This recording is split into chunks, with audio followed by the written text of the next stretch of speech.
بسم الله الرحمن الرحيم الحمد لله رب العالمين والصلاة والسلام على أشرف المرسلين وعلى آله وصحبه أجمعين أما بعد اللهم رب اشرح لي صدري ويسر لي أمري واحلل عقدة من لساني يفقه قولي اللهم علمنا ما ينفعنا وانفعنا بما علمتنا وارزقنا علما نافعا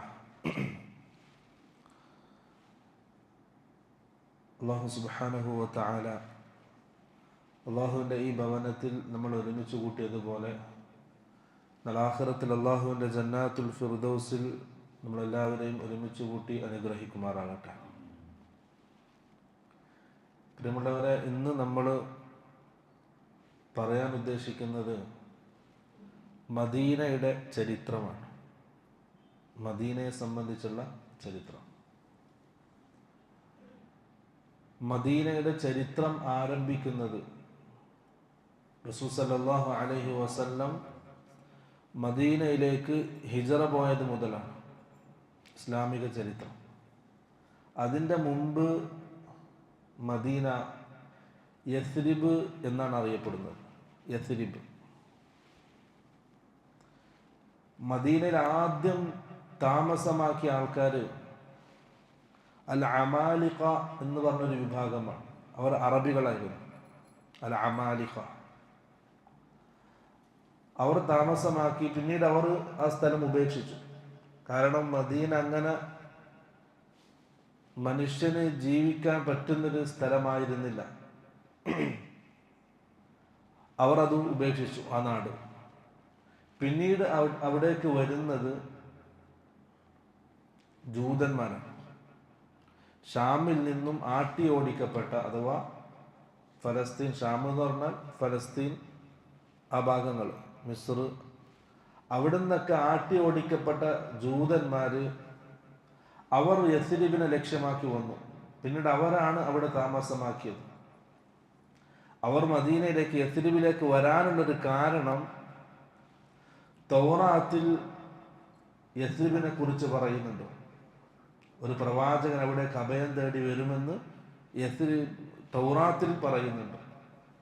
അത് കണ്ടിട്ട് അത് മനസ്സിലാക്കിയിട്ടാണ് അവർ മദീനയിലേക്ക് എത്തുന്നത്.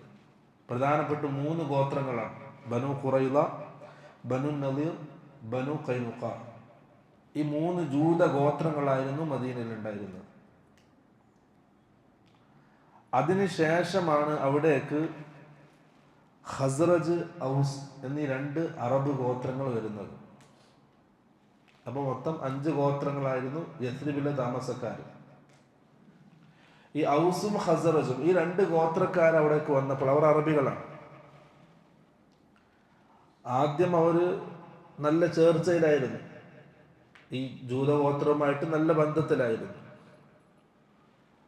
അവർ അങ്ങനെ ഒന്നിച്ച് അവിടെ താമസിക്കുമ്പോൾ പിന്നെ ഔസും ഖസ്റജും മേൽക്കൊയ്മ നേടിയെടുത്തു. പിന്നെ അവരായി മദീനയുടെ മെയിൻ ആൾക്കാർ.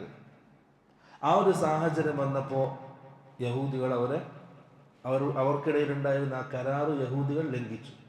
ജൂതന്മാരുടെ സ്വഭാവമാണ് ലംഘനം, ചതി, വഞ്ചന, അതവരുടെ സ്വഭാവമാണ്. അങ്ങനെയാണ് പിന്നീട് ഈ 3 ഗോത്രങ്ങൾ, ബനു നളീർ, ബനു ഖൈനുഖാ, ബനു ഖുറൈള, ഈ 3 ജൂത ഗോത്രങ്ങളും അതുപോലെ തന്നെ അറബികളുടെ 2 ഗോത്രം ഔസും ഖസ്റജും അവർ ശത്രുക്കളായി മാറുന്നത്. പിന്നീട് ഇടയ്ക്കിടയ്ക്ക് എന്ത് ചെയ്യും, അവർ തമ്മിൽ യുദ്ധങ്ങൾ ഉണ്ടായിക്കൊണ്ടേയിരുന്നു. ഇതാണ് മദീനയിൽ റസൂൽ സല്ലല്ലാഹു അലൈഹി വസല്ലം മദീനയിലേക്ക് എത്തുന്നതിൻ്റെ മുമ്പുള്ള മദീനയുടെ ഒരു ചരിത്രം. അവർ അങ്ങനെ അവിടെ താമസിച്ചു പോന്നു. നമ്മൾ ആദ്യം മനസ്സിലാക്കുന്നത് മദീനയുടെ പേരുകളാണ്. റസൂൽ സല്ലല്ലാഹു അലൈഹി വസല്ലം വ്യത്യസ്തമായ പേരുകൾ മദീനക്ക് നൽകിയിട്ടുണ്ട്. ഒന്ന്, അത് ഏറ്റവും പ്രധാനമായ ഒരു പേര് അൽ മദീന, റസൂൽ നൽകിയ പേരാണ്. കാരണം ആദ്യം യസ്രിബ് എന്നുള്ള പേരായിരുന്നു. ഖുർആനിലും മദീനയെ സംബന്ധിച്ച് യസ്രിബ് എന്ന് പറയുന്നുണ്ട്. മുനാഫിഖുകളുടെ വാക്കായിട്ട് അള്ളാഹു ഖുർആനിൽ പറയുമ്പോൾ യസ്രിബ് എന്ന വാക്ക് പറയുന്നുണ്ട്. റസൂൽ സല്ലല്ലാഹു അലൈഹി വസല്ലം മദീനയിലേക്ക് ഹിജറ വന്നത് മുതൽ മദീനയുടെ പേര് അൽ മദീന എന്നായി. ഒരു ഹദീസിൽ കാണാം, റസൂൽ സല്ലല്ലാഹു അലൈഹി വസല്ലം പറയാം, ഉമിർതു ബിഖർയത്തിൻ തഅകുലുൽ ഖുറ യഖൂലൂന യസ്രിബ് വഹിയൽ മദീന. ഞാൻ ഒരു നാട്ടിലേക്ക് ഹിജ്റ പോകാൻ കൽപ്പിക്കപ്പെട്ടു. ആ നാടിന്റെ പ്രത്യേകത തഅകുലുൽ ഖുറ, മറ്റുള്ള നാടുകളെ അത് ഭക്ഷിക്കുന്നു, അത് തിന്നു. പണ്ഡിതന്മാർ ആ വാക്കിനെ വിശദീകരിച്ചു. പിന്നീട് മദീന വിജയിക്കും, എല്ലാ നാടുകളുടെയും മേൽ മദീന ആധിപത്യം ചെലുത്തും. അതിനാണ് അത് ലക്ഷ്യം വെച്ചത്. റസൂൽ സല്ലല്ലാഹു അലൈഹി വസല്ലമയുടെ കാലത്ത് തന്നെ ഏകദേശം മദീനയായിരുന്നു തലസ്ഥാനം. ഉമർ ബിൻ ഖത്താബ് റളിയല്ലാഹു അൻഹുവിന്റെ കാലത്ത് ഏകദേശം ഭൂഖണ്ഡത്തിന്റെ പകുതി ഭാഗവും മദീനയാണ് ഭരിച്ചിരുന്നത്. ആ രീതിയിലേക്ക് എത്തിയിട്ടുണ്ട്. എന്നിട്ട് റസൂൽ പറഞ്ഞു, യഖൂലൂന യസ്രിബ്, അവരൊക്കെ ആ നാടിനെ യസ്രിബ് എന്നാണ് പറയുക, പക്ഷെ വഹിയൽ മദീന, അതാണെന്ത്? മദീന. അതാണ് ഒന്നാമത്തെ പേര്, അൽ മദീന. രണ്ടാമത്തെ ഒരു പേര് റസൂൽ സല്ലല്ലാഹു അലൈഹി വസല്ലം പറഞ്ഞു, ത്വയ്ബ. മദീനയുടെ പേരാണ് ത്വയ്ബ. قالت فاطمة بنت قيس رضي الله عنها قال, സഹാബി വനിത പറയാൻ, طعن بمخصرته في المنبر. റസൂൽ സല്ലല്ലാഹു അലൈഹി വസല്ലം ഒരു ദിവസം മിമ്പറിലായിരിക്കെ തന്റെ വടി കൊണ്ട് മിമ്പറിലൊന്ന് കുത്തി. എന്നിട്ട് പറഞ്ഞു, ഹാദിഹി ത്വയ്ബ, ഹാദിഹി ത്വയ്ബ, ഹാദിഹി ത്വയ്ബ. 3 പ്രാവശ്യം അത് അല്ലാഹുവിന്റെ റസൂൽ ആവർത്തിച്ചു. ത്വയ്ബ എന്ന് പറഞ്ഞാൽ നല്ലത്, പരിശുദ്ധമായത് എന്നർത്ഥം. അപ്പൊ മദീനയുടെ മറ്റൊരു പേരാണെന്ത്? ത്വയ്ബ. അത് റസൂൽ നൽകിയ പേരാണ്. മൂന്നാമത്തെ ഒരു പേര് താബ. റസൂൽ സല്ലല്ലാഹു അലൈഹി വസല്ലം പറഞ്ഞു, ഇന്നല്ലാഹ തആല സമ്മാ അൽ മദീനത താബ. റസൂൽ സല്ലല്ലാഹു അലൈഹി വസല്ലം പറയാൻ, അല്ലാഹു സുബ്ഹാനഹു വ തആല മദീനക്ക് താബ എന്ന് പേര് വെച്ചിട്ടുണ്ട്.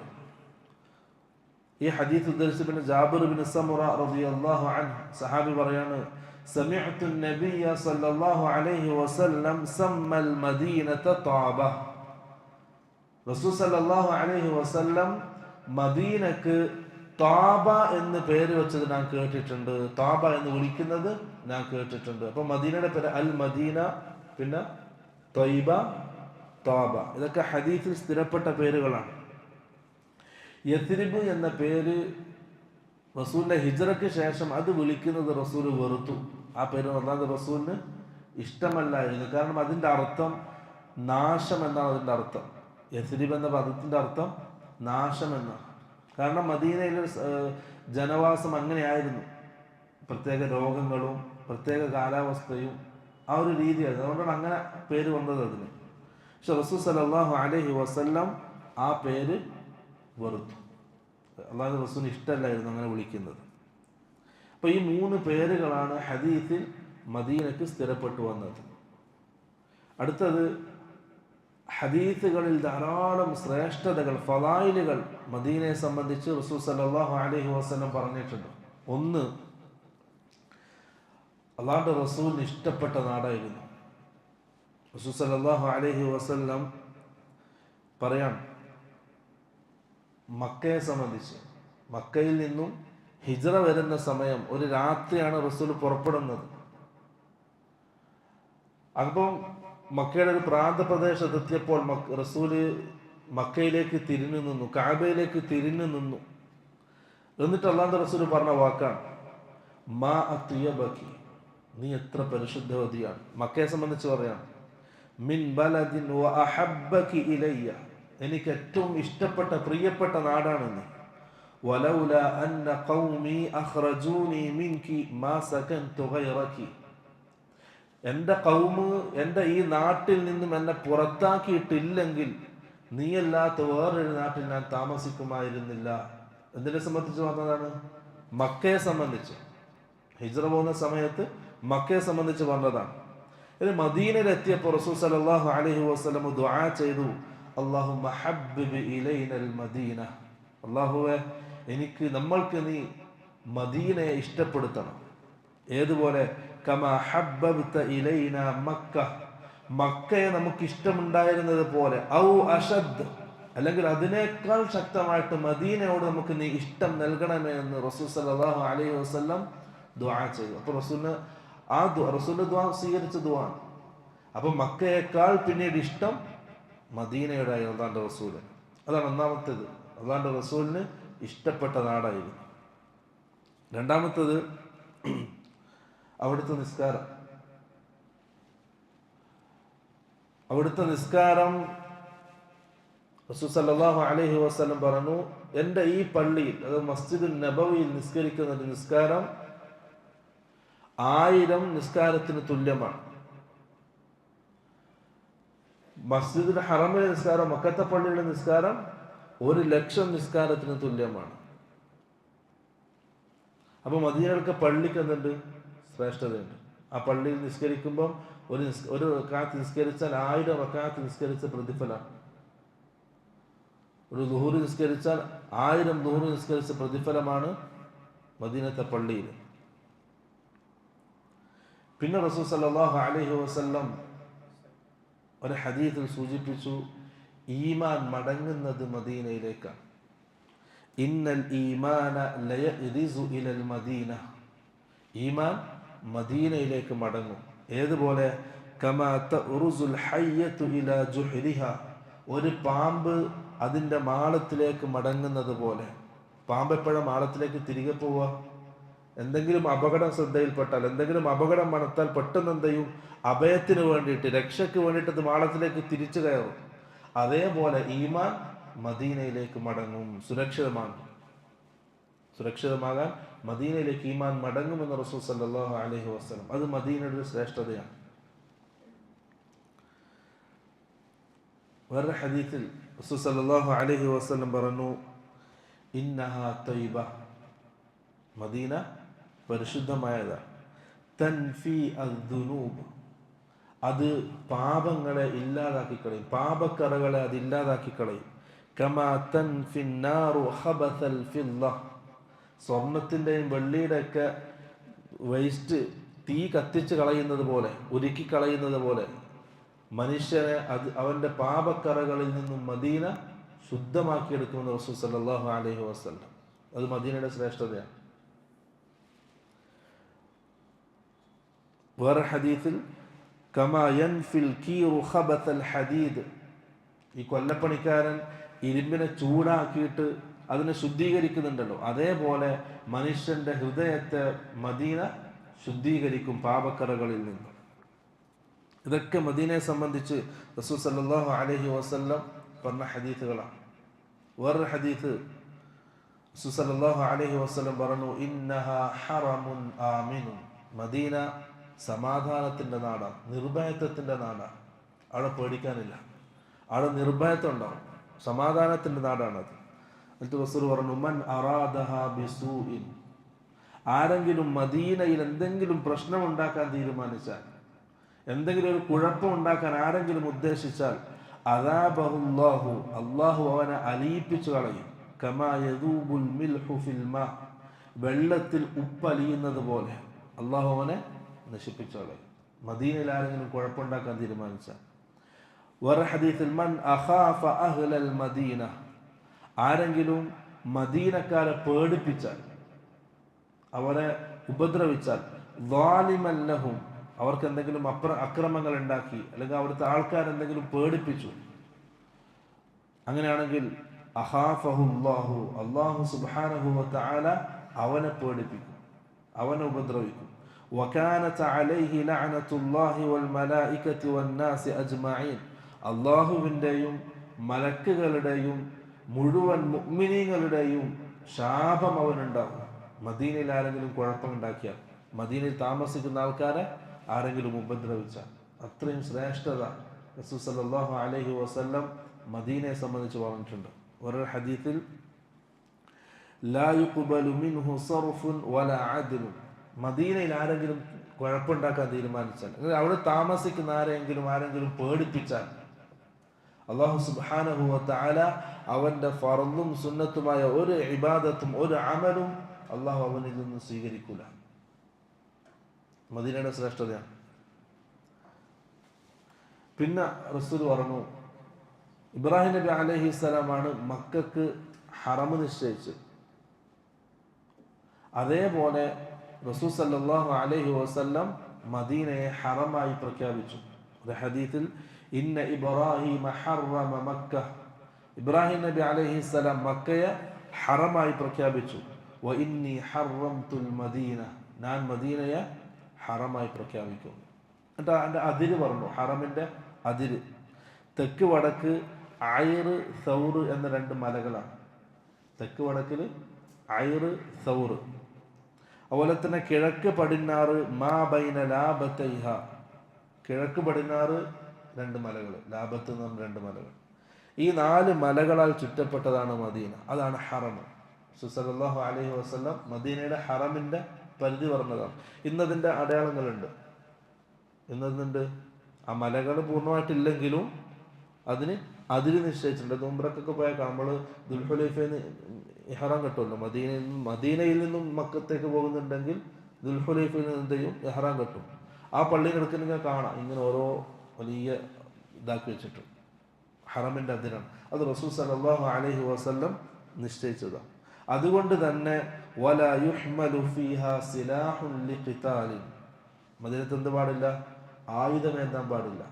ഹറമിൻ്റെ ഉള്ളിൽ യുദ്ധം ചെയ്യാൻ ആയുധമേന്താൻ പാടില്ല.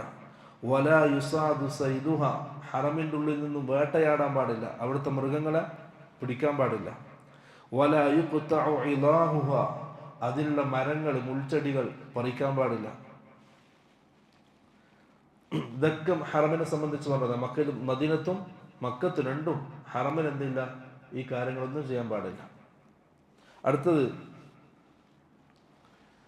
മദീനയിൽ ദജ്ജാലിന് പ്രവേശനം ഉണ്ടാവില്ല. ദജ്ജാലിന് മദീനയിലേക്ക് കടക്കാൻ കഴിയില്ല.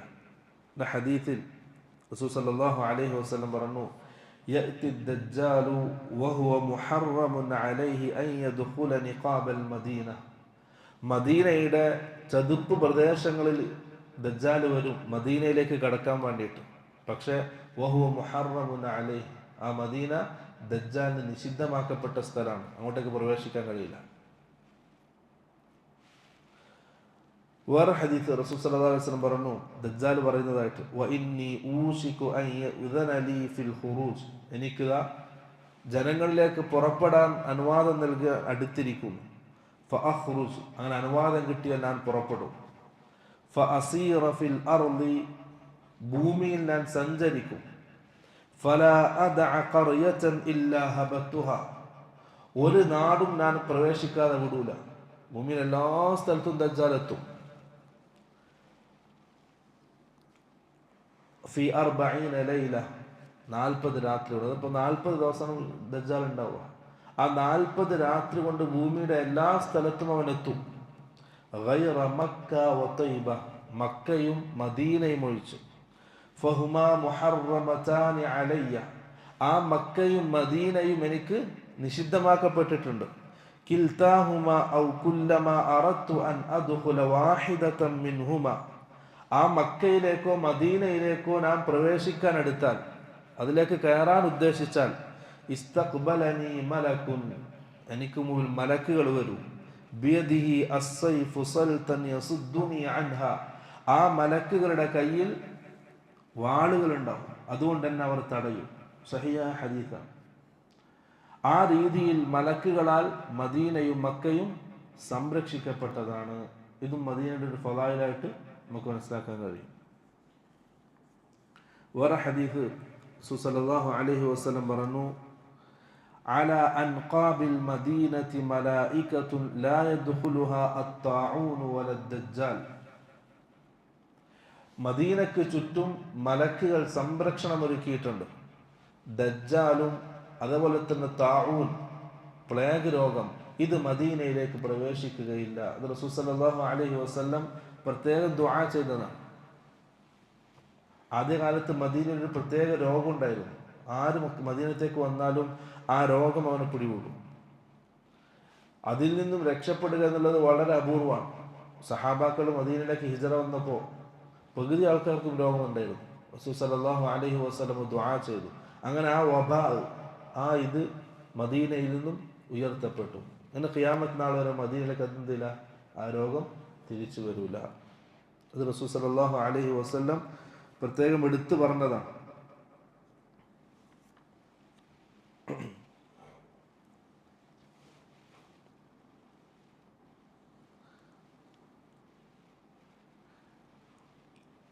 അടുത്തത്,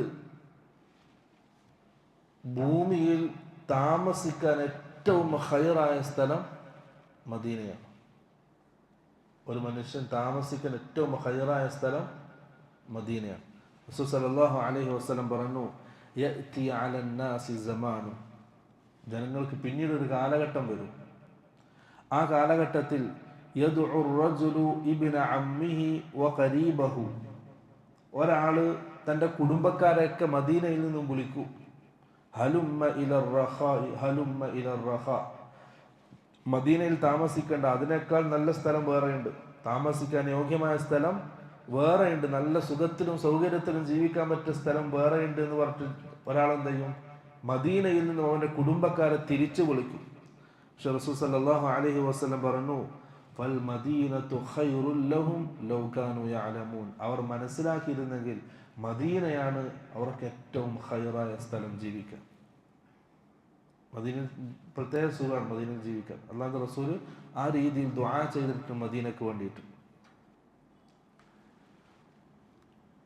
വേറെ ഹദീസിൽ റസൂൽ സല്ലല്ലാഹു അലൈഹി വസല്ലം പറഞ്ഞു, ലാ യദഉഹാ അഹദുൻ റഗ്ബതൻ അൻഹാ, ഒരാള് മദീനയിൽ നിൽക്കാൻ പ്രയാസം, ആ വെറുത്തിട്ട് ആ മദീനയിൽ നിന്ന് മദീനയെ ഒരാൾ ഒഴിവാക്കിയാൽ, ഇല്ല അബ്ദല അല്ലാഹു ഫീഹാ മൻ ഹുവ ഖൈറും മിൻഹു, അല്ലാഹു സുബ്ഹാനഹു വ തആല ആ മദീനയിൽ താമസിക്കാൻ അവനേക്കാൾ ഖൈറായ ഒരാളെ കൊണ്ടുവരും. നമ്മൾ മദീനയെ വെറുത്തിട്ട് ഒഴിവായാൽ, അവിടുന്ന് താമസം മാറിയാൽ, നമ്മളെക്കാൾ ഖൈറായ ഒരാൾ അല്ലാഹു സുബ്ഹാനഹു വ തആല അവിടെ പകരം കൊണ്ടുവരും. നല്ലവർ മാത്രം മദീനയിൽ താമസിക്കാൻ കഴിയും. അത് റസൂൽ സല്ലല്ലാഹു അലൈഹി വസല്ലം പ്രത്യേകം എടുത്തു പറഞ്ഞ കാര്യങ്ങളാണ്.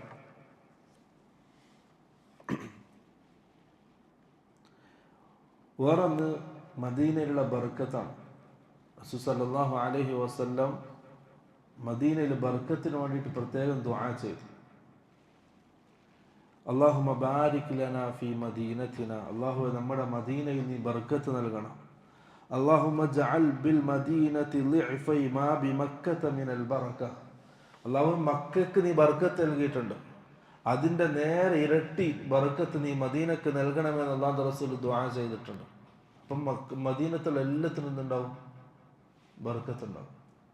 ബർക്കത്ത് എന്ന് പറഞ്ഞാൽ സിയാദത്തുൽ ഖൈർ, ഖൈർ കൂടുതലായിരിക്കും, എല്ലാത്തിനും ഖൈർ കൂടുതലായിരിക്കും, നമുക്ക് ഉപയോഗിക്കാൻ എന്തിനും ഖൈറായിരിക്കും. അത് റസൂൽ സല്ലല്ലാഹു അലൈഹി വസല്ലമയുടെ പ്രത്യേക ദുആ ആണ്. പിന്നെ റസൂൽ പ്രത്യേകം എടുത്തു പറഞ്ഞത് മദീനയുള്ള ഈത്തപ്പഴത്തെ സംബന്ധിച്ചാണ്.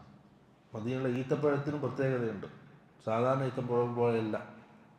റസൂൽ പറഞ്ഞു, 2 തരം ഈത്തപ്പഴമാണ് മദീനത്ത് ഉണ്ടാവുക. 2 തരം ഈത്തപ്പഴം. ഒന്ന് അൽ അജ്വ അൽ ആലിയ. ആലിയ എന്ന് പറഞ്ഞാൽ അതൊരു ഉയർന്ന സ്ഥലമാണ്, പ്രദേശമാണ്. ഉമർ റളിയല്ലാഹു അൻഹു അവിടെയാണ് താമസിച്ചത്, ആലിയ എന്ന സ്ഥലത്ത്, മദീനത്ത്. ഉമർ റളിയല്ലാഹു അൻഹു ഇവിടെയൊക്കെ അവിടെയാണ്. ആ സ്ഥലത്ത് ഉണ്ടാകുന്ന ഈത്തപ്പഴം, അതിന് പ്രത്യേകത റസൂൽ സല്ലല്ലാഹു അലൈഹി വസല്ലം പറഞ്ഞിട്ടുണ്ട്. അല്ലാഹുവിന്റെ റസൂൽ പറഞ്ഞു, ഇന്ന ഫീ അജ്വൽ ആലിയ, ആലിയയിലുള്ള അജ്വ ഈത്തപ്പഴത്തിന് ഷിഫാഅൻ, അതിലെന്തുണ്ട്, ഷിഫാ ഉണ്ട്. ഔ ഇന്നഹാ തിരിയാബുൻ അവ്വലൽ ബുക്റ, ആരെങ്കിലും പ്രഭാതത്തിൽ രാവിലെ ആ അജ്വ ഈത്തപ്പഴം തിന്നാൽ അതവന് രോഗത്തിന് ഷിഫയാണ്, അവൻ്റെ രോഗം അതിലൂടെ ഷിഫയാക്കപ്പെടും. അതൊരു വലിയ മരുന്നായിട്ട് ഉപയോഗിക്കാൻ പറ്റും അജ്വ ഈത്തപ്പഴം. വേറെ ഹദീസിൽ, മൻ തസബ്ബഹ കുല്ല യൗമിൻ 7 തംറാത്തിൻ അജ്വ, ആരെങ്കിലും രാവിലെ പ്രഭാതത്തിൽ 7 അജ്വ ഈത്തപ്പഴം തിന്നാൽ, ലം യദുർറഹു ഫീ ദാലികൽ യൗമി സുമ്മുൻ വലാ സിഹ്റുൻ, ആ ദിവസം അവന് വിഷബാധ ഉണ്ടാകൂല, സിഹറും ബാധിക്കുകയില്ല. സഹിഹ ഹദീസാണ്.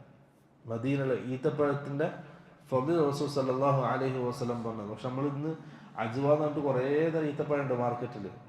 അതെല്ലാത്തിനും കിട്ടൂല, അതൊക്കെ പറ്റിക്കലാണ്. മദീനയിൽ ഈ പറയപ്പെട്ട ആ ഈത്തപ്പഴത്തിൽ എന്തുള്ളൂ? ആ ശ്രേഷ്ഠതകൾ. അജ്വ അൽ ആലിയ, ആലിയയിൽ കിട്ടുന്ന അജ്വ ഈത്തപ്പഴം.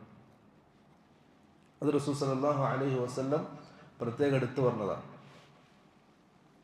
വേറൊരു ഹദീസിൽ റസൂൽ സല്ലല്ലാഹു അലൈഹി വസല്ലം പറഞ്ഞു, മദീനയിൽ മരണപ്പെടാൻ നിങ്ങൾക്ക് സാധിക്കുമെങ്കിൽ നിങ്ങൾ അതിന് പരിശ്രമിക്കുക. സഹാബാക്കളൊക്കെ, കുറേ സഹാബാക്കൾ മദീനയിൽ മരണപ്പെടാൻ ആഗ്രഹിച്ചു. പക്ഷെ എന്നാലും ഇന്ന് ജന്നത്തുൽ ബഖീൽ അത്രയൊന്നും സഹാബാക്കളുടെ മഖ്ബറയില്ല.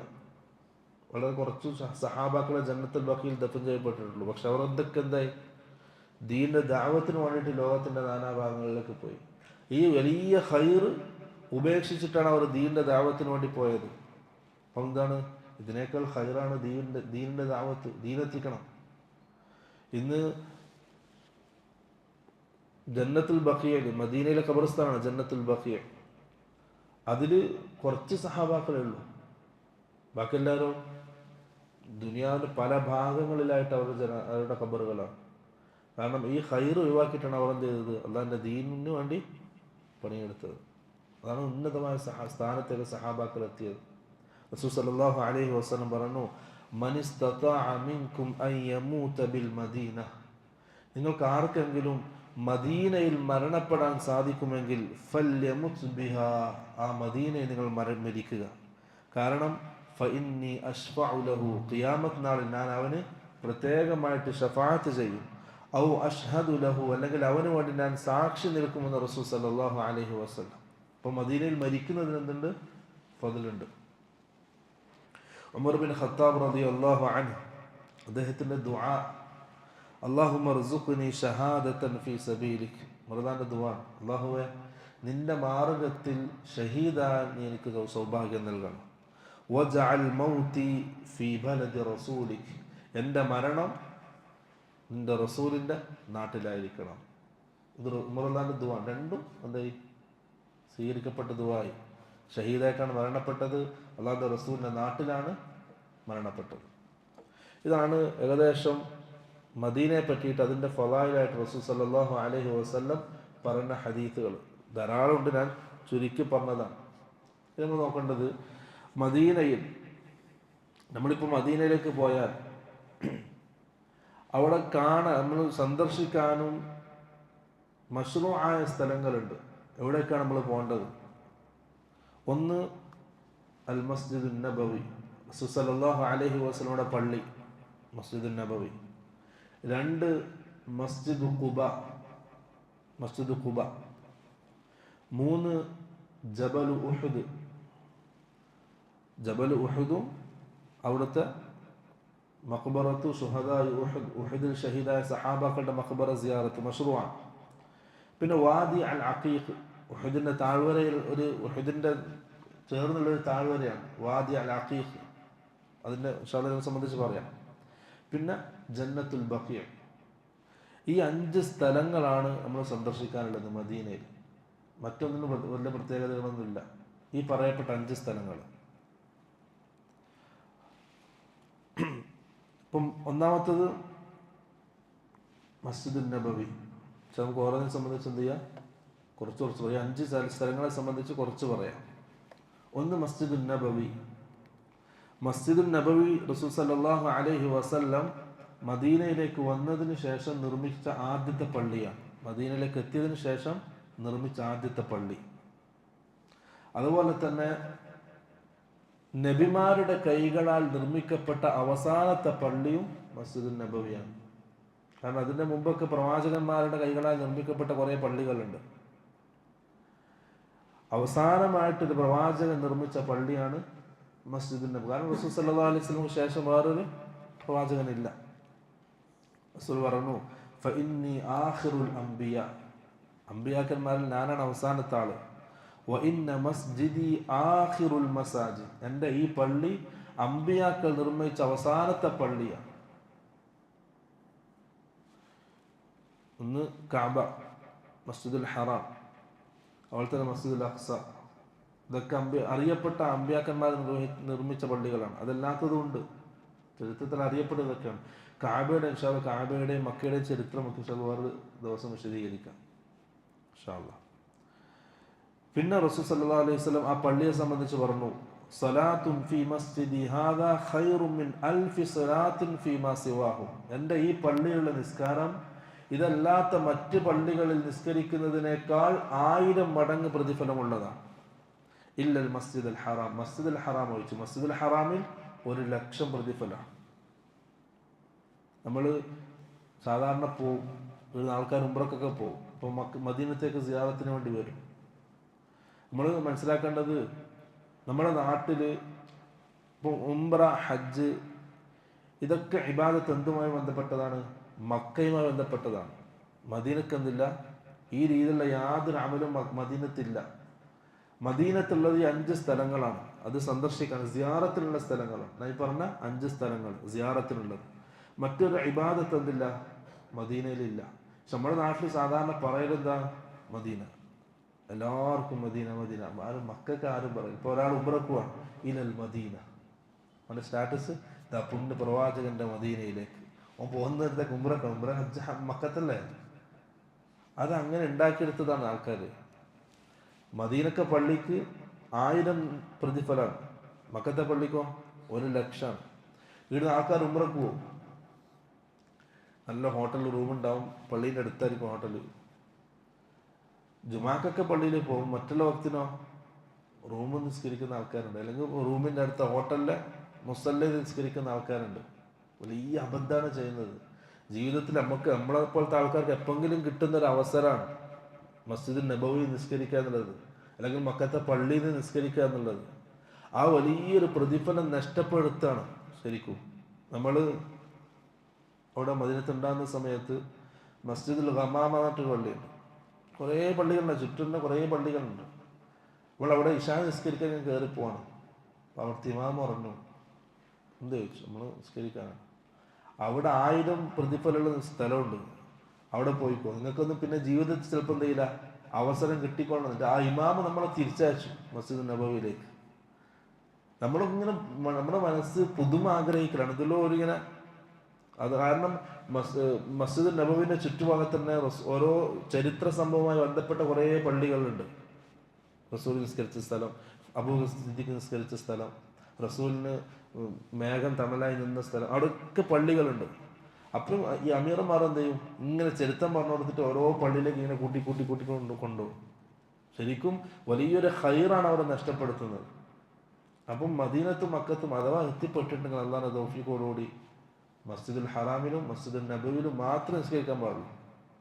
ആ പ്രതിഫലം ഒരിക്കലും നഷ്ടപ്പെടുത്താൻ പാടില്ല. ഒരു വക്തിന് പോലും എന്ത് ചെയ്യാൻ പാടില്ല, നഷ്ടപ്പെടുത്താൻ പാടില്ല. 2, മസ്ജിദുൽ നബവിയുടെ നിർമ്മാണം. റസൂൽ സല്ലല്ലാഹു അലൈഹി വസല്ലം മദീനയിലേക്ക് വന്ന് ആദ്യം തുടങ്ങുന്നത് എന്താണ്, മസ്ജിദുൽ നബവിയുടെ നിർമ്മാണം. അതിന് ആ സമയത്ത് റസൂൽ പള്ളി നിർവഹിക്കുന്ന സമയം അതിൻ്റെ ചുറ്റുമതിൽ ഇഷ്ടികയായിരുന്നു, മൺകട്ടയായിരുന്നു ചുറ്റുമതിൽ. തൂണ് ഈത്തപ്പഴത്തിൻ്റെ ഇതായിരുന്നു. മേൽക്കൂര ഈന്തപ്പനയുടെ ഓല മേനതായിരുന്നു. അതാണ് അള്ളാഹു റസൂലിൻ്റെ പള്ളി ഉണ്ടായിരുന്നത്. ആ സ്ഥലം അള്ളാഹു നിശ്ചയിച്ച സ്ഥലമാണ്. റസൂൽ സല്ലല്ലാഹു അലൈഹി വസല്ലം തിരഞ്ഞെടുത്ത സ്ഥലമല്ല. റസൂൽ മദീനയിലേക്ക് വന്നു. സഹാബാക്കൾ ഓരോ ആൾക്കാരും റസൂലിനെ ക്ഷണിക്കുകയാണ്. പക്ഷെ റസൂൽ സല്ലല്ലാഹു അലൈഹി വസല്ലം പറഞ്ഞു, ഖസ്വാ എന്ന ഒട്ടകത്തിലാണ് റസൂൽ വന്നത്. റസൂൽ സല്ലല്ലാഹു അലൈഹി വസല്ലം ഹജ്ജിന് പോയതും ആ ഒട്ടകത്തിലാണ്. ആ ഒട്ടകം കൽപ്പിക്കപ്പെട്ടിട്ടുണ്ട് എവിടെയാണ് നിൽക്കേണ്ടത്. ആ ഒട്ടകം നിന്ന സ്ഥലമാണ് ഇന്ന് മസ്ജിദ് നബവി ഉള്ള സ്ഥലം. അപ്പൊ അതായത് ആദ്യത്തെ പള്ളി. പിന്നീട് ഹിജ്റ 7-ാം വർഷം ഖൈബർ യുദ്ധം നടന്നു.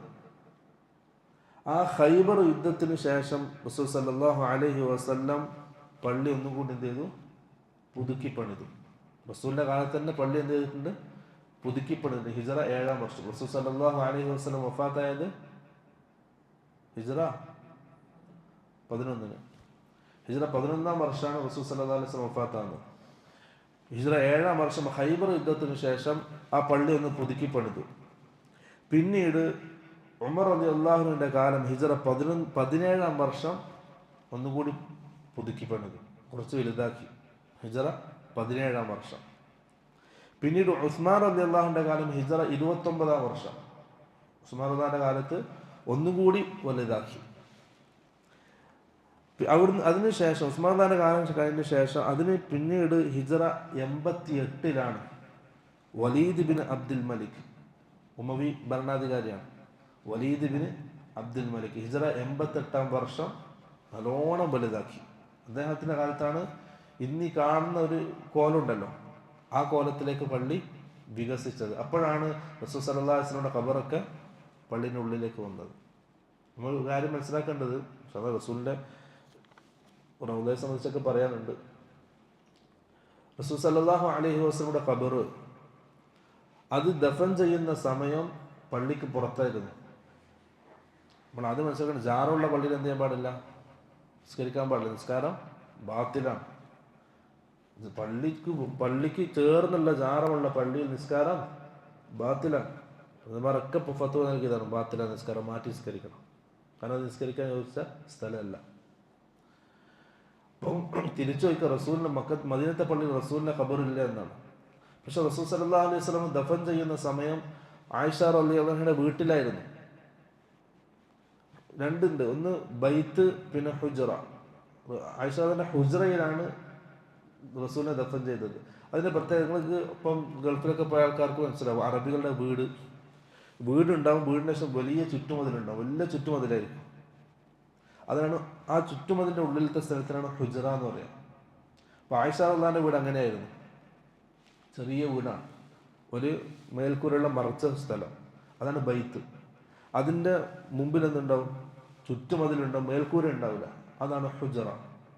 ആ ഹുജറയിലാണ് റസൂൽ സല്ലല്ലാഹു അലൈഹി വസല്ലമയെ ദഫൻ ചെയ്തത്. റസൂൽ ആയിഷ റളിയല്ലാഹുവിൻ്റെ വീട് വളരെ ചെറുതായിരുന്നു. ഒരിക്കൽ ഉമർ റളിയല്ലാഹു വീട്ടിലേക്ക് വന്നു, ആയിഷ റളിയല്ലാഹുവിൻ്റെ വീട്ടിലേക്ക്. റസൂൽ ഇങ്ങനെ നിലത്ത് കിടക്കാണ്, ഈത്തമയത്തിൻ്റെ കോല വെച്ചിട്ടാണ് കിടക്കുന്നത്. റസൂലിനെ കണ്ടപ്പോൾ ഉമർ റളിയല്ലാഹു കരഞ്ഞു. എന്തിനാ കരയുന്ന വെച്ചു. അപ്പോൾ റസൂലെ, താങ്കളുടെ പുറത്ത് ഈത്തപ്പഴത്തെ ഓലയുടെ അടയാളമുണ്ട്, അടയാളം വന്നിട്ടുണ്ട്, ഈ കാണുന്നതാണ് താങ്കളുടെ വീട്. ഉമർ റളിയല്ലാഹു പറയാണ്, ഒരു പാത്രം തൂക്കിയിട്ടിട്ടുണ്ട്, കുറച്ച് ഗോതമ്പുണ്ട്, ഇതല്ലാതെ ആ വീട്ടിൽ വേറൊന്നുമില്ല. അത് റസൂലിൻ്റെ വീടാണ്. എന്നിട്ട് ഉമർ റളിയല്ലാഹു ചോദിച്ചു, കിസ്റയും കൈസറും അവർക്ക് ഫി അൻഹാരിൻ വസിമാരിൻ, അവരൊക്കെ സുഖലോലുപന്മാരായിട്ട് ജീവിക്കാൻ എല്ലാ സുഖ സൗകര്യങ്ങളും അവർക്കുണ്ട്. വ അൻത യാ റസൂലല്ലാഹ്, താങ്കൾ അല്ലാണ്ട് റസൂലായിട്ട് ഇങ്ങനെയാണോ ജീവിക്കുന്നത്? ഇതാണ് എന്നെ കരയിപ്പിച്ചത്. റസൂൽ സല്ലല്ലാഹു അലൈഹി വസല്ലം തിരിച്ചു ചോദിച്ചു, ഉമറേ, അവർക്ക് ദുനിയാവുണ്ട്, നമുക്ക് ആഖിറമുള്ളത് നീ തൃപ്തിപ്പെടുന്നില്ലേ? ഒറ്റ ചോദ്യം. നമുക്ക് ആഖിറാനുള്ളത്, അവർക്ക് ദുനിയാവാണ്. നമ്മുടെ ദുനിയാവ് ഇങ്ങനെയൊക്കെയാണ്. മൃദാണ് അതെ, ഞാൻ തൃപ്തിപ്പെട്ടിരിക്കുന്നു. പിന്നെ അവിടെ വേറെ ചോദ്യമില്ല. അതാണ് അല്ലാതെ റസൂലിൻ്റെ വീട്. റസൂൽ സല്ലല്ലാഹു അലൈഹി വസല്ലം രാത്രി നിസ്കരിക്കുന്ന സമയം ആയിഷ റളിയല്ലാഹു കിടന്നിട്ടുണ്ടാവും. റസൂൽ നിൽക്കും, സുജൂദ് ചെയ്യുമ്പം ആയിഷയുടെ കാലിനൊന്ന് തട്ടു. ആയിഷ റളിയല്ലാഹു, ഞാൻ എൻ്റെ കാല് മടക്കി വെക്കുമായിരുന്നു. റസൂൽ സുജൂദ് ചെയ്ത് പിന്നെ എഴുന്നേറ്റാൽ ഞാൻ എൻ്റെ കാല് നീട്ടി വെക്കുമായിരുന്നു. ആരെ വീടാണ്? അല്ലാണ്ട് റസൂലിൻ്റെ വീടാണ്. ദുനിയാവൊക്കെ അങ്ങനെയൊക്കെ ജീവിച്ചാൽ മതി. എങ്ങനെയൊക്കെ എന്തായാലും അള്ളാഹു നിശ്ചയിച്ച ആയുസ് വരെ എന്തായാലും ജീവിക്കും. അതിൻ്റെ ഇടയിൽ ആഖിറത്തിലേക്ക് ഉണ്ടാക്കുക, ദുനിയാവല്ല ഉണ്ടാക്കേണ്ടത്. ദുനിയാവ് ആവശ്യത്തിന് വേണ്ടി മാത്രം. എന്നെന്നും ബാക്കിയാകുന്നത് ആഖിറാണ്. അതാണ് റസൂൽ സല്ലല്ലാഹു അലൈഹി വസല്ലം ജീവിതത്തിലൂടെ കാണിച്ചത്. ആയിഷ റളിയല്ലാഹു അൻഹ പറഞ്ഞു, 3 ചന്ദ്രൻ നമ്മൾ കണ്ടു, അഥവാ 2 മാസം, പൂർണ്ണ 2 മാസം. 3 ചന്ദ്രൻ നമ്മൾ കണ്ടു, അഥവാ പൂർണ്ണ 2 മാസം കഴിഞ്ഞു. റസൂൽ സല്ലല്ലാഹു അലൈഹി വസല്ലമയുടെ വീട്ടിലെ അടുപ്പ് കത്തിക്കാണ്ട് 2 മാസം ചെലവഴിച്ചിരുന്നു. എന്നാൽ ചിന്തിച്ചു നോക്കി ആ ഒരു അവസ്ഥ. അപ്പുറം സഹാബാക്കള്, വലിയ സമ്പന്നരായ സഹാബാക്കളുണ്ട്, വലിയ സമ്പന്നരായ സഹാബാക്കൾ. പക്ഷെ റസൂൽ സല്ലല്ലാഹു അലൈഹി വസല്ലം അവരുടെ സമ്പത്തിനെ ആശ്രയിച്ചിട്ടുണ്ടായിരുന്നില്ല. സ്വന്തം എന്താണ് നയിച്ചുണ്ടാക്കിയത്, അതിലായിരുന്നു അല്ലാഹുവിന്റെ റസൂൽ ജീവിച്ചത്. ആരും ആശ്രയിക്കാറില്ല. റസൂൽ എന്തും കൊടുക്കാൻ തയ്യാറായ സഹാബാക്കൾ ഉണ്ടായിരുന്നു. പക്ഷെ റസൂൽ എന്തില്ല, അതൊന്നും വാങ്ങിയില്ല. അള്ളാഹു എന്നെന്തെങ്കിലും ചോദിച്ചാൽ റസൂലിന് കൊടുക്കുമായിരുന്നു. പക്ഷെ റസൂൽ ഈ ഉമ്മത്തിന് മാതൃകയായിട്ട് ജീവിച്ചു. എങ്ങനെയാണ് ജീവിക്കേണ്ടത്, ദുനിയാവ് എങ്ങനെയാണെന്ന് റസൂൽ സല്ലല്ലാഹു അലൈഹി വസല്ലം ജീവിതത്തിലൂടെ കാണിച്ചു തന്നു. അതാണ് അള്ളാഹുവിൻ്റെ റസൂലിൻ്റെ വീട്. അപ്പം ആ ഹുജ്റയിലാണ് റസൂലിൻ്റെ ഖബറുള്ളത്. അത് അന്ന് പള്ളിയുടെ പുറത്തായിരുന്നു. പിന്നീട് പള്ളി വികസിപ്പിച്ചു. വലീദ് ബിൻ അബ്ദുൽ മലിക്കിൻ്റെ കാലത്താണ് പള്ളി വികസിപ്പിച്ചത്. ആ സമയത്താണ് ഹുജ്റ ഷരീഫ് പള്ളിക്കകത്താകുന്നത്. പക്ഷെ അതെന്തില്ല, അതിനുശേഷം അവിടെ ഭിത്തികൾ മാത്രമേ ഉള്ളൂ. റസൂലിൻ്റെ ഖബർ ഇങ്ങനെയാണ്, ത്രികോണത്തിലാണ്. അപ്പോൾ ചതുരം വന്ന് ബാക്കി ത്രികോണമാണ്. ആ രീതിയിലാണ് ആ സൈഡിലുള്ള മതിലുള്ളത്. അത് റസൂലിന്റെ ഖബറിനെ സംരക്ഷിക്കാൻ വേണ്ടി ആക്കിയതാണ്. അവിടെ എന്തില്ല, അവസാനം ആ ഖബർ കണ്ട ആൾ പറയാണ്, സഹാബ് പറയാണ്, ഞാനത് നോക്കിയപ്പോൾ അവിടെ പൊന്തി നിൽക്കുന്നതായിട്ട് ഒന്നും കണ്ടിട്ടില്ല, അത് സമമായിരുന്നു. റസൂലിന്റെയും രണ്ട് ഖുലഫാ റാഷിദ് അബൂബക്കർ സിദ്ദീഖ് ഉമറുള്ളാഹിന്റെ ഖബർ സമമായിരുന്നു. ഒരു ചാണ് പോലും ഭൂമിയിൽ പൊന്തിയിട്ട് ഞാൻ കണ്ടിട്ടില്ല. അത് പാടുന്നില്ല, ഖബറിൽ ഇങ്ങനെ കെട്ടിപ്പൊക്കിയ ഖബറൊന്നും ഇല്ല. പക്ഷെ റസൂലിന്റെ ആ ഖബറിനെ സംരക്ഷിക്കാൻ വേണ്ടിയുള്ള ആ ചുറ്റുമതിലാണ് ഇന്ന് നമ്മൾ കാണുന്നത്. ഈ കാലഘട്ടത്തിൽ ആരും ഇതില്ല, റസൂലിന്റെ ഖബർ കണ്ടവരില്ല. ഇനി ഖിയാമത്ത് നാൾ വരെ അത് കാണാനും കഴിയില്ല. ആ രീതിയിൽ എന്തുണ്ട്, ഖബർ സംരക്ഷിക്കപ്പെട്ടതാണ്. ഇൻഷാ അല്ലാഹ് ഖബറിനെ സംബന്ധിച്ച് പ്രത്യേകം പറയാനുണ്ട്, കുറേ പറയാനുണ്ട് ഇൻഷാ അല്ലാഹ്. പിന്നീട് അബ്ബാസി ഭരണാധികാരി മൻസൂർ രാജാവ് ഹിജ്റ 162 വർഷം അതൊന്നും കൂടി വികസിപ്പിച്ചു. അതിനുശേഷം ഹിജ്റ 1265 ഉസ്മാനി ഖലീഫ, നമ്മൾ പഠിച്ചല്ലോ ഒട്ടോമൻ സാമ്രാജ്യം, അവർ ഒന്ന് എന്ത് ചെയ്തു, 1266 അതിലൊന്ന് വികസിപ്പിച്ചു. അതിനുശേഷം പിന്നീട് എന്താണ്, അതിൻ്റെ പണി ഇപ്പോഴും തീരാതെ നടന്നുകൊണ്ടേയിരിക്കുന്നത്. അതിനുശേഷം വന്ന ഓരോ രാജാക്കന്മാരും എന്താണ്, ഭരണം കിട്ടിയല്ലോ, അപ്പം ചരിത്രത്തിൽ ഇടം നേടാൻ വേണ്ടിയിട്ട് റസൂലിന്റെ പള്ളി എല്ലാവരും കൈവെക്കാൻ തുടങ്ങി. കാരണം രാജാവായിരിക്കുന്ന സമയത്ത് എന്തെങ്കിലും ചെയ്യണ്ടേ, അതിനെന്ത് ചെയ്തു. അതിനുശേഷം വന്ന ഓരോ രാജാക്കന്മാരും പള്ളിയുടെ മുന്നിൽ കൈവച്ചിട്ടുണ്ട്. അത് ഇന്നും തുടർന്നു കൊണ്ടേയിരിക്കും. അതാണ് റസൂൽ സല്ലല്ലാഹു അലൈഹി വസല്ലമയുടെ പള്ളിയുടെ അവസ്ഥ. പിന്നുള്ളത് റൗളയാണ്. റൗള എന്ന് പറയുമ്പം റസൂൽ സല്ലല്ലാഹു അലൈഹി വസല്ലം പറഞ്ഞു, മാ ബൈന ബൈതി വ മിൻബരി റൗളത്തുൻ മിൻ ദിയാദിൽ ജന്ന. എൻ്റെ വീടിൻ്റെയും എൻ്റെ അഥവാ ആയിഷ റളിയല്ലാഹുവിൻ്റെ വീട്, എൻ്റെ മിമ്പറിൻ്റെയും ഇടയിലുള്ള സ്ഥലം റൗളത്തുൻ മിൻ ദിയാദിൽ ജന്ന, സ്വർഗത്തിലെ പൂന്തോപ്പുകളിൽ ഒരു പൂന്തോപ്പാണ്. അതിൻ്റെ അർത്ഥം എന്തല്ല, അത് സ്വർഗത്തിലെ സ്ഥലം എന്നല്ല. ഹജറുൽ അസ്വദ് സ്വർഗത്തിലെ കല്ലാണ്. അതേപോലെ സ്വർഗത്തിലൊരു പൂന്തോപ്പ് എന്നല്ല. മറിച്ച് എന്താണ്, റസൂൽ സല്ലല്ലാഹു അലൈഹി വസല്ലം വേറെ ഹദീത്ത് പറഞ്ഞിട്ടുണ്ട്, നിങ്ങളിങ്ങനെ സഞ്ചരിക്കുന്ന സമയം എവിടെയെങ്കിലും സ്വർഗത്തിലെ പൂന്തോപ്പുകൾ കണ്ടാൽ നിങ്ങൾ അതിൽ കയറിയിട്ട് മേഞ്ഞിട്ട് പോകണം. അപ്പൊ സഹാബാക്കൾ എന്താണ് ഈ സ്വർഗത്തിലെ പൂന്തോപ്പ്? എന്താ പറഞ്ഞ ഹിലഖു ദിക്ർ, ദിക്റിന്റെ മജ്ലിസാണ്, ഇൽമിന്റെ സദസ്സാണ്. അപ്പം ആ റൗള എന്തല്ല, സ്വർഗത്തിൽ നിറക്കിയ സ്ഥലമൊന്നുമല്ല. റസൂൽ അങ്ങനെ അതിനെ വിശേഷിപ്പിച്ചു. എന്നാൽ അവിടെ പ്രത്യേകമായ ഇബാദത്തുകളൊന്നും മഷ്റൂഉണ്ടോ? ഇല്ല. അവിടെ പ്രത്യേകമായിട്ട് നിസ്കരിക്കലൊന്നും ഇല്ല. പക്ഷെ ഇന്നൊന്നുണ്ട്, നമുക്കവിടെ നിസ്കരിക്കാനൊരു സൗകര്യം നൽകുമെന്നല്ലാതെ. അപ്പം അവിടെ നിസ്കരിച്ചു എന്നൊരു സംതൃപ്തി മനുഷ്യർ മുഅ്മിനീങ്ങൾക്ക്, അല്ലാതെ പ്രത്യേകമായിട്ടൊരു ഇതില്ല. ഇബാദത്തും അവിടെ പഠിപ്പിക്കപ്പെട്ടിട്ടില്ല. ഈ റൗള എന്ന് പറഞ്ഞ റസൂലിന്റെ ഖബറല്ല. അത് ഇന്ന് റൗള ഷരീഫ് കാണിക്കണമെന്ന് അവർ ഉദ്ദേശിക്കുന്ന ഖബറാണ്. ഖബറിന് റൗള എന്നല്ല പറയുന്നത്. ഖബറിൻ്റെയും അതുപോലെ തന്നെ ഖബറിൻ്റെ അല്ല, റസൂലിൻ്റെ വീടിൻ്റെയും മിമ്പറിൻ്റെയും ഇടയിലുള്ള ഒരു സ്ഥലം, അതാണ് റൗള എന്ന് റസൂൽ സല്ലല്ലാഹു അലൈഹി വസല്ലം വിശേഷിപ്പിച്ചത്. ഇനി പള്ളി നമുക്ക് ഇന്ന് പോയാൽ 3 മിഹ്റാബ് കാണാൻ കഴിയും. പള്ളിയിൽ മിഹ്റാബ് എന്ന് പറയുമ്പോൾ ഇങ്ങനെ നിസ്കരിക്കുന്ന സ്ഥലം, അത് 3 എണ്ണം കാണാൻ കഴിയും. ഒന്ന് റസൂൽ നിസ്കരിച്ച സ്ഥലമാണ്, അതായത് റസൂൽ നിസ്കരിക്കാൻ ഉപയോഗിക്കുന്ന സ്ഥലം. 2 ഇന്ന് കാണുന്ന മിമ്പറിൻ്റെ വലതു ഭാഗത്തുള്ള സ്ഥലം, മിമ്പറിൻ്റെ വലതു ഭാഗത്ത്. അതെന്താണ്, ഹിജ്റ 948 സുലൈമാൻ അൽ ഖാനൂനി എന്ന ഭരണാധികാരി നിർമ്മിച്ച മിഹ്റാബാണത്. മൂന്നാമത്തത് ഇപ്പം ഇമാമ് നിൽക്കുന്ന മസ്ജിദ് നബവിയിൽ ഇമാം ഇപ്പം നിൽക്കുന്ന മെഹ്റാബ്. അങ്ങനെ 3 മെഹ്റാബാണുള്ളത്. ആ മെഹ്റാബാണ് ഉസ്മാൻ റളിയല്ലാഹു അൻഹു മെഹ്റാബായിട്ട് ഉപയോഗിച്ച സ്ഥലം. പള്ളി ഉസ്മാൻ ഖാന്റെ കാലത്ത് ഹിജ്റ 29 വികസിപ്പിച്ചല്ലോ. ആ സമയത്ത് ഉസ്മാൻ റളിയല്ലാഹു അൻഹു മെഹ്റാബായിട്ടൊരു സ്ഥലം തിരഞ്ഞെടുത്തു. ആ സ്ഥലത്താണ് ഇന്ന് മസ്ജിദ് നബവിയിൽ ഇമാമ് നിൽക്കുന്നത്. ഇതാണ് പള്ളിയുമായിട്ടുള്ളത്. ഇൻഷാ അല്ലാഹ് നമുക്ക് ഹുജ്റ ഷരീഫ് റസൂലിന്റെ ഖബർ പ്രത്യേകം പറയാനുണ്ട്. പിന്നെ മദീനത്തുള്ളത് ഉഹ്ദാണ്, ശുഹദാ ഉഹ്ദ്. റസൂൽ സല്ലല്ലാഹു അലൈഹി വസല്ലം മരണം അടുത്തൊരു സമയം അള്ളാഹുവിന്റെ റസൂലിനെ രാത്രി കാണുന്നില്ല വീട്ടിൽ. ആയിഷ റളിയല്ലാഹു അൻഹ വീട്ടിൽ കാണുന്നില്ല. ആയിഷ റളിയല്ലാഹു വീട്ടിൽ പുറത്തിറങ്ങി നോക്കുമ്പോൾ റസൂൽ സല്ലല്ലാഹു അലൈഹി വസല്ലം ഉഹദിൽ പോയിട്ട് അവിടെ ശുഹദാക്കൾക്ക് വേണ്ടി ദുആ ചെയ്യുമായിരുന്നു. അത് റസൂൽ പറഞ്ഞു, ഞാൻ കൽപ്പിക്കപ്പെട്ടു അവർക്ക് വേണ്ടി ദുആ ചെയ്യാൻ. റസൂൽ സല്ലല്ലാഹു അലൈഹി വസല്ലം ഉഹദിന് ശേഷം പല പ്രാവശ്യമായിട്ട് ഉഹദിൽ പോയിട്ട് അവർക്ക് വേണ്ടി സിയാറത്ത് ചെയ്തിട്ടുണ്ട്, ദുആ ചെയ്തിട്ടുണ്ട്. പക്ഷെ ബദ്റോ അന്ന് യുദ്ധം നടക്കുമ്പോൾ പോയതാണ്. അതിനുശേഷം റസൂൽ സല്ലല്ലാഹു അലൈഹി വസല്ലം പോയിട്ടില്ല. ബദ്ർ സിയാറത്ത് പ്രത്യേകം മശ്റൂ അല്ല, പ്രത്യേകമായി പറയപ്പെട്ടൊരു ഇബാദത്തല്ല ബദ്ർ സന്ദർശിക്കുക എന്നുള്ളത്. പക്ഷെ ഉഹദ് സന്ദർശിക്കൽ പ്രത്യേകമായി പറയപ്പെട്ട ഇബാദത്താണ്. അതിന്റെ ഹിക്മത്ത് എന്ത്? അല്ലാഹു അലം, അല്ലാഹുവിന് അറിയാം. ഇനിയിപ്പം നമ്മുടെ നാട്ടിൽ പോകുന്ന ആൾക്കാർ ബദ്ർ കാണാൻ പോകുന്നുണ്ട്. എന്തിന്? സ്ഥലം കാണാമെന്ന നിലയിൽ മാത്രം. അതിനെന്തില്ല, ഒരു ഇബാദത്തുള്ള പ്രത്യേകമായ മശ്റൂആയ കാര്യമേ അല്ലെന്ന് പ്രത്യേകം മനസ്സിലാക്കുക. പക്ഷെ ഉഹദ് അങ്ങനെയല്ല. ഉഹദ് സിയാറത്ത് ചെയ്യാൻ മശ്റൂആണ്. ഉഹദ് ഹിജ്റ 3-ാം വർഷം നടന്ന യുദ്ധമാണ് ഉഹദ് യുദ്ധം.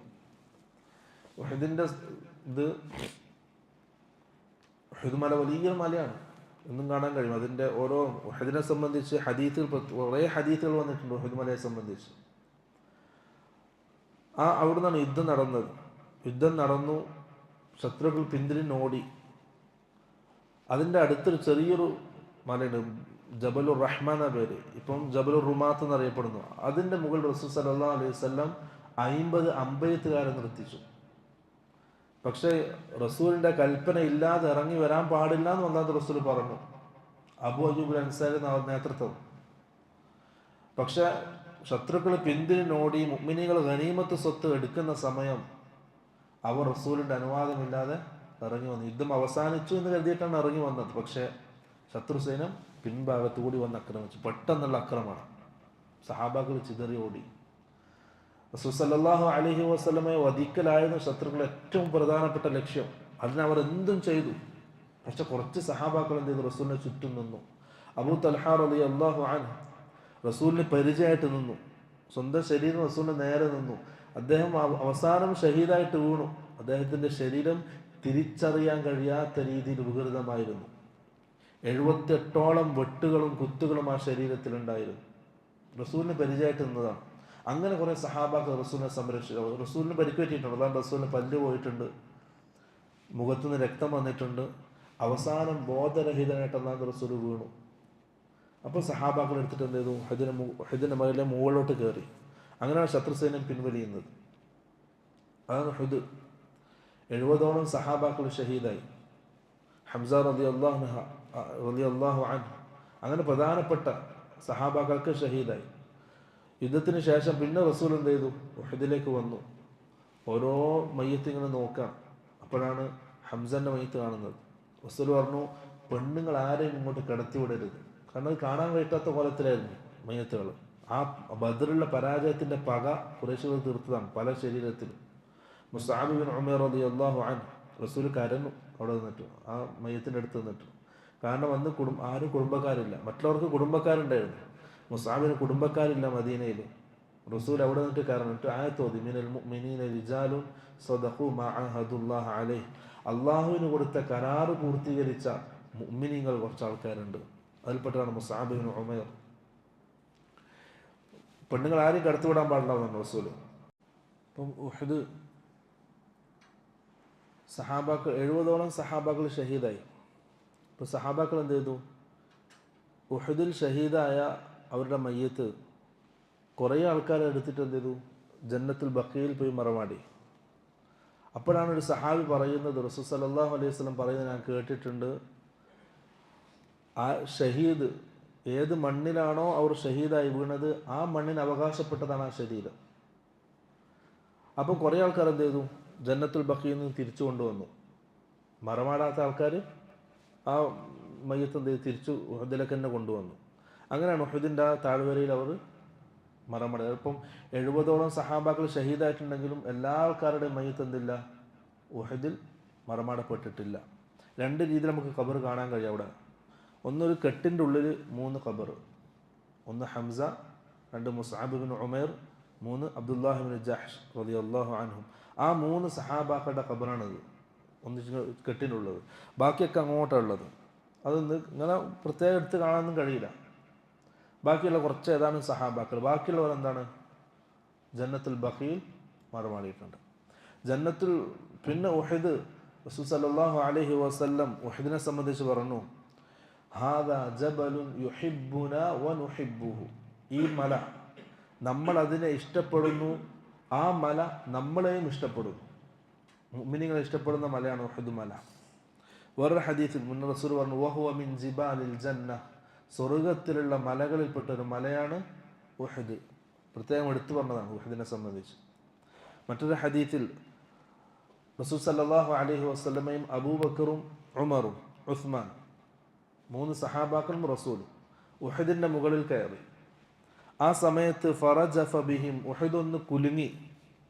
അപ്പോൾ റസൂൽ പറഞ്ഞു, ഉസ്ബുത് യാ ഉഹദ്, ഉഹദേ നീ അവസാനം നേരെ നിൽക്ക്. ഫഇന്നമാ അലൈക നബിയ്യുൻ, നിന്റെ മുകളിലുള്ളത് നബിയാണ്. വസിദ്ദീഖുൻ വശഹീദാൻ, അതുപോലെ തന്നെ സിദ്ദീഖാണ്, 2 ഷഹീദുമാണ്. അപ്പോൾ ഉഹദ് എന്ത് ചെയ്തു? അനങ്ങാതെ നിന്നു. ഒന്ന് റസൂല്, സിദ്ദീഖ് അബൂബക്കർ സിദ്ദീഖ്, പിന്നെ 2 ഷഹീദാൻ, ഉമർ ഉസ്മാൻ റളിയല്ലാഹു അൻഹുമ, 2 ശുഹദാക്കൾ. അങ്ങനെ ഹദീസുകളിൽ ഉഹദിനെ സംബന്ധിച്ച് പറയുന്നുണ്ട്. അതുപോലെ തന്നെ സ്വർഗത്തിൽ നരകത്തിൽ ഒരാളുടെ വലിപ്പം, അവൻ്റെ പല്ല്, നാളെ നരകത്തിൽ ഒരാളുടെ വലിപ്പത്തിനെ സംബന്ധിച്ച് റസൂൽ പറയുമ്പം അവൻ്റെ ഒരു പല്ല് ഉഹദ് മലയോളം വലിപ്പമുണ്ടാവും. അത്രയും വലിയ ശരീരമായിരിക്കും. എന്തിനാ അത്ര വലിയ ശരീരം? വേദന അനുഭവിപ്പിക്കാൻ വേണ്ടിയിട്ട്. ഒരു പല്ല് ഉഹദ് മലയോളം വലിപ്പമുണ്ടാവും. പിന്നെ ഒരു ദിവസം അബ്ദുല്ലാഹി ബിൻ മസ്ഊദ് റളിയല്ലാഹു അൻഹു, നന്ന് നേർത്ത മെലിഞ്ഞ സഹാബിയാണ്, നീളമുള്ള കാലാണ്. അദ്ദേഹം അറാഖിൻ്റെ കൊള്ളി പറിക്കാൻ മരത്തിൻ്റെ മുകളിൽ കയറി. അപ്പോൾ കാറ്റടിച്ചപ്പോൾ മരത്തിൻ്റെ കൂടെ അദ്ദേഹം ഇങ്ങനെ ആടുകയാണ്. അപ്പോൾ സഹാബാക്കൾ ചിരിച്ചു. അദ്ദേഹത്തിൻ്റെ കാല് കണ്ടപ്പോൾ സഹാബാക്കൾ ചിരിച്ചു. റസൂൽ സല്ലല്ലാഹു അലൈഹി വസല്ലം പറഞ്ഞു, ലരിജ്ലു അബ്ദില്ലാഹി അത്ഖലു ഫിൽ മീസാനി മിൻ ജബലി ഉഹദ്. എന്നാൽ ആഖിറത്തിൽ നമ്മൾ ഓരോരുത്തരും അല്ലാഹു തൂക്കും. മീസാനിൽ നമ്മുടെ അമലുകളും തൂക്കും, അതിൻ്റെ കൂടെ നമ്മളെയും തൂക്കും. അവിടെ തൂക്കുന്ന സമയം മീസാനിൽ അബ്ദുല്ലാഹി ബിൻ മസ്ഊദിൻ്റെ ഈ കാല് ഉഹദ് മലയോളം കാലം തൂങ്ങുമെന്ന് റസൂൽ സല്ലല്ലാഹു അലൈഹി വസല്ലം. അങ്ങനെ ഉഹദിൻ്റെ മലയെ സംബന്ധിച്ച് ഹദീസുകൾ എന്നുണ്ട്, വ്യത്യസ്തമായ രീതികളിൽ വന്നിട്ടുണ്ട്. അതാണ് ഉഹദ്. പിന്നെ ജന്നത്തുൽ ബഖിയ, മദീനയിലെ ഖബർസ്ഥാനാണ് ജന്നത്തുൽ ബഖിയ. അവിടെ ദഫൻ ചെയ്യുന്ന പ്രത്യേകമായ ഫദിൽ റസൂൽ സല്ലല്ലാഹു അലൈഹി വസല്ലം പറഞ്ഞിട്ടുണ്ട്.